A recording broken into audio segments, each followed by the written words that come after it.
Glycolysis in the muscle has three phases: the energy investment phase, the splitting phase, and the energy generating phase. In order for glycolysis in the muscle to get kick-started and to produce energy in the end, energy needs to be invested, or ATP needs to be invested, for ATP and energy to be produced at the end. In the energy investment phase, 2 ATP are invested. 1 ATP is converted to ADP through the enzyme ATPase, and the second ATP is used to convert glucose into glucose 6-phosphate. This happens through the enzyme hexokinase, and glucose is phosphorylated or adds a phosphate to become glucose 6-phosphate.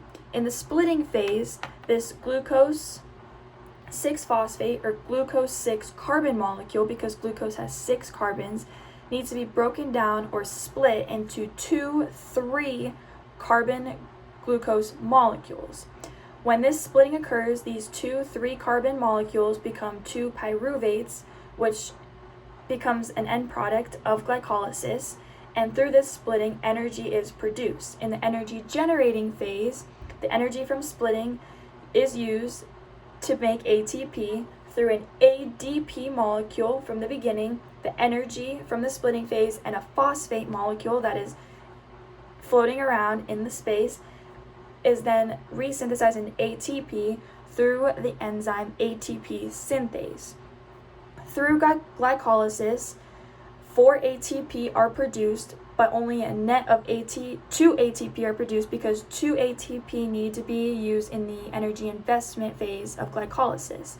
In addition, 2 pyruvate molecules are formed because of the splitting and creation of the 3 carbon molecules in the splitting phase, and there are 2 NADH plus H molecules that were created in the splitting phase as well, where they took an NADH and reduced it or added a hydrogen to make it NADH plus H, and that produced the 2 NADH plus H molecules. In glycogenolysis, no ATP needs to be invested in order to kickstart the reaction or to convert glycogen into glucose 6-phosphate, so there is no energy investment phase.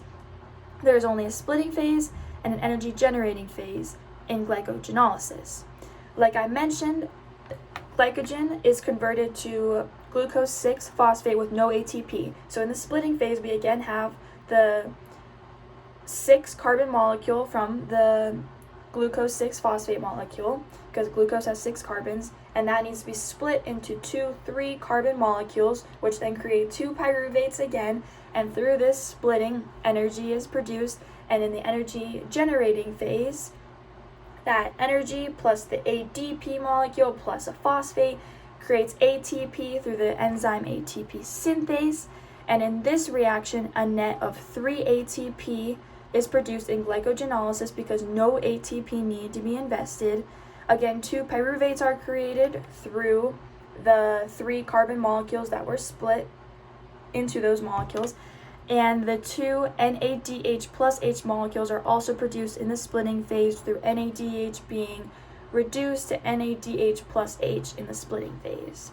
Similarities between these two include that they both have the splitting phase and the energy generating phase. They also both produce 2 NADH plus H molecules and 2 pyruvates in both glycolysis and glycogenolysis in the muscle.